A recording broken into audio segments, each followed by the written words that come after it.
Hello and welcome to Big Data Technologies. My name is Dr. Alan Dennis and I'm your instructor. So, moving into this course, it's all about big data technologies, things that we do to process data that is too large, too fast, too varied, or maybe too noisy or not trustworthy to be processed using traditional techniques. It generally involves some sort of distributed processing across a cluster, usually using commodity hardware, and with the goal of doing analytics at scale. That's the typical idea. Some specialized tools that are involved, we'll be talking about some of those, including things like Hadoop and MapReduce. Also, we'll talk about Apache Spark and variations on those themes. And so it's a very useful and timely sort of course, very popular and very important. Moving into what is big data. So we've got a class that's studying that technology. So what is it? And as I kind of alluded to, oftentimes it's referred to using three V's: volume, velocity, and variety. The idea being that it's the data that's being dealt with is either very big, very fast, or perhaps a lot of different stuff. So a lot of different formats, maybe structured in different ways. Sometimes it is defined in a negative sort of way in the sense of things that can't be done using traditional approaches. So, used to be what we would do is go build a huge computer, put lots of processors inside of it, disk drives, and so on, and do all of our stuff in one place. Turns out you can only get so big. So, that's where we came up with this concept of using distributed processing, using commodity hardware and software that handles the case of failures and, in fact, plans for it and anticipates it. And it typically is also related to this concept of mashups and merging data from various sources together to get essentially a better picture, a better understanding of the thing that you're studying. That also implies there are potentially some issues related to veracity and basically the quality and the trustworthiness of that data. So moving on to me. We all like to talk about ourselves, so let me introduce myself to you. My name is Dr. Alan Dennis. I do have a doctorate in computer science from Colorado Technical University, a master's in computer science as well from West Virginia University, and a bachelor's in business administration with a concentration in computer information systems, also from West Virginia University. I have a lovely wife. We have three children, or four children, three grandchildren, and maybe half of one on the way. We live out in the middle of nowhere in Ohio on a farm. We have lots of animals: horses, cows, sheep, goats, ducks, dogs, cats, lots of fun things to take care of. The bottom left hand corner of that picture is Ollie. He's a munchkin cat, kind of small on this screen, but he is definitely all cat. Bottom right hand corner is my wife with one of our miniature horses. That's Carrot. That's whenever we first brought her in.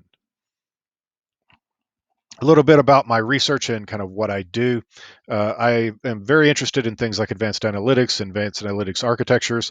I focus on things that deal with AI, machine learning, data platforms, all of those sort of things, all related together. Big data in general, software development also kind of plays a part of that, of figuring out how we can build things and build them better.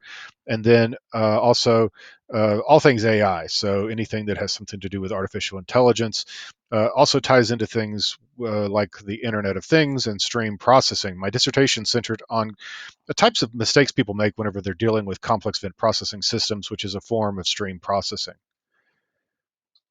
A little bit about my day job. I work for a company called Avanade. Avanade is a joint venture between Microsoft and Accenture. It's focused on bringing enterprise solutions that are centered around the Microsoft stack, in particular, these days, all about Azure. I do serve as an advanced analytics architect. I focus on things pretty much related to machine learning, artificial intelligence, and along the way, you have to typically build some data platforms so that you can do those things. You can see some of the logos of the various companies I've worked for over the years or worked with. So this that clearly shows that I bounce around a lot or have been here for quite a while, or, or maybe both. So moving into why do I teach? And it's kind of hard to see on this slide, but the basic idea is that education is very important to me. It allows me to continually learn and apply those things that I learn both in my day job and share it with others. It allows me to essentially probe areas that I might not normally go into. Sometimes, whenever you're motivated to do something like teach a lecture on big data, you might revisit some topics that you haven't necessarily dealt with all that much because maybe they're not quite as popular as they once were. So that allows me to re-explore things and strengthen my knowledge. It also allows me to share the gift of education. The gift of education has been very good to me. I have a very nice life, and it's all because of my education. Moving on to this course and kind of the overview and what it is we're going to be talking about. This course is set up like most of the courses with a distribution of points between essentially seven deliverables plus basically confirming that you are attending the live sessions. So there's for each of the milestones, there's essentially a live session. We'll actually have a couple of them, and maybe even four, depending upon how long it takes you to go through the course, because I'll end up recycling and revisiting things as we get past the halfway mark, depending upon if additional people join the course or not. But also, the majority of your grade is in that deliverable seven. We'll spend some time talking about as we go through the course. It's all about letting you know or demonstrating how to do all of the things that we talk about. So it is very comprehensive in nature. It does pull it all together. The grading scale, pretty simple. If you get a four on everything, you'll get an A in the course. And that's what I would encourage you to do. Shoot for that. You will have multiple attempts to submit your work, and I will be giving you explicit feedback if for some reason you don't get it right the first time. Moving on to one of the things that is very unique about this course is the degree of instructor participation and the level of communication you will have with me. Because of the nature of this course, I will respond to your emails in less than 48 hours. Most likely, it'll be less than 4 hours, but no guarantees. But it will be within 2 days.